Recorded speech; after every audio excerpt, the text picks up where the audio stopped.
Good afternoon and welcome to skedline.com. I'm Daniela Ramirez. It's March 13th, and here are your top news stories for the day. Canada follows suit to ban the Boeing 737 MAX 8 and MAX 9 from its airspace. No flights with this aircraft are to enter or leave Canada. The announcement was made today at noon by Canada's Minister of Transportation, Marc Garneau, after 18 Canadians died on Sunday's crash in Ethiopia. Garneau said the decision is based on new satellite data that was received overnight and studied early this morning.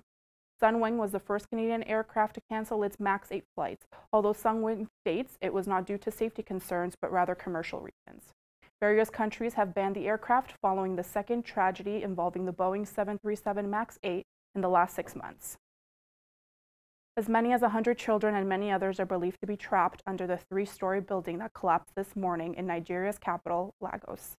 Reporters state roughly 100 students attend the school located on the 3rd floor of the collapsed building. 8 children have been rescued from the rubble so far, and Lagos state governor has confirmed some fatalities. Thousands of citizens swarmed the streets to help, while hundreds of first responders continue to work hard to rescue children from under the rubble. At least 9 people are dead following a school shooting in Sao Paulo, Brazil. Amongst those dead are 5 school children, 1 school worker, 1 civilian standing near the school, and 2 adolescent shooters. Another 17 people, most of who are children, were also shot at the Raul Brazil Elementary School. No further information on their health has been released. Police reports 2 adolescents wearing masks entered the school around 9:30 a.m. this morning and began shooting. Both shooters eventually shot and killed themselves. Former Vatican Treasurer Cardinal George Pell was sentenced a total of 6 years in prison on Tuesday evening in Melbourne, Australia. The sentencing comes after Pell was convicted of sexually assaulting 2 choir boys in the 1990s. Pell, who is 77, will not be eligible for parole for 3 years and 8 months and will be registered as a sex offender for life. Pell, who was once a former advisor to Pope Francis, is the most senior Vatican official to be convicted of child sex offenses. Felicity Huffman and Lori Loughlin are some of the actors accused in the multi-million-dollar college cheating scheme. The $25 million lawsuit is the largest college admissions scam ever prosecuted by the U.S. Justice Department. Sarah Lark has more information with today's entertainment. Thanks, Daniela. The college admission scandal in the U.S. is heating up as 3 Hollywood stars were arrested yesterday. Oscar-nominated actress Felicity Huffman, Full House actress Lori Loughlin, and Loughlin's husband are charged with bribing insiders to help get their children into elite schools. The 3 are among almost 50 others involved in the scheme. Admission hacks included raising students' SAT scores by correcting test answers and paying to have students recruited to sports teams. Huffman is out on bail, and Loughlin is expected in court this afternoon. If convicted, each count carries at least 5 years in prison and thousands of dollars in fines. Season 23 of The Bachelor has ended with a surprising twist. The 2-part finale finished with Bachelor Colton Underwood breaking things off with the 2 remaining women on the show. He reunited with Cassie Randolph, who left the show during Monday night's episode. The pair are now dating, but did not get engaged and are not living together. Some fans were disappointed to see the show end without an engagement. The 2 traveled to Spain to meet Underwood's family, and they say they are taking things day by day. The Juno Awards are this weekend, and host Sarah McLachlan has spoken out about the gender gap in the music industry. McLachlan is a 12-time Juno Award winner herself, and she says she had to fight an old-school male attitude to achieve success in her career. She says she was sad to hear only about 1/3 of Juno nominees this year are women, but she says women are finally gaining the power to stand up to the idea that men are in charge. Although McLachlan says she is not a big fan of public speaking, she is ready for the challenge of hosting this year's Juno Awards and showing Canadians her true personality.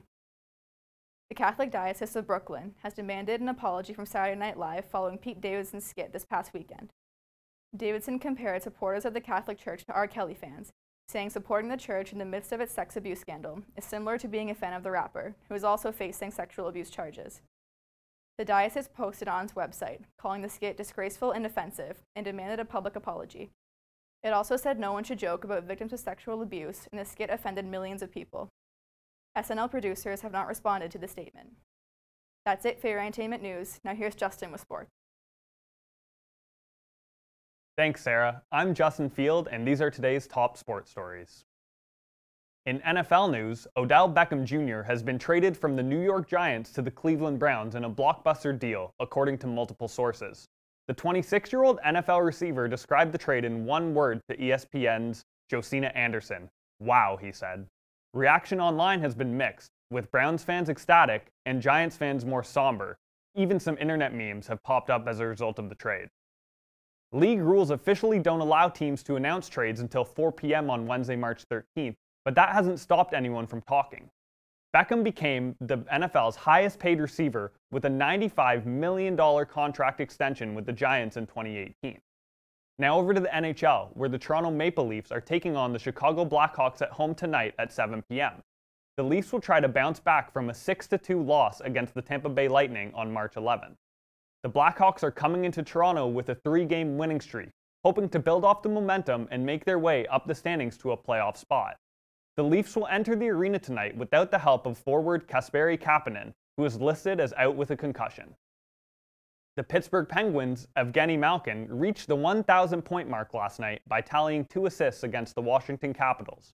That makes 391 goals and 609 assists over 848 games for the star, who has played with the Penguins since being drafted in 2004. Malkin is the 88th NHL player to pass the 1,000-point threshold and the first to do it since the Vancouver Canucks' Daniel Sedin in November 2017.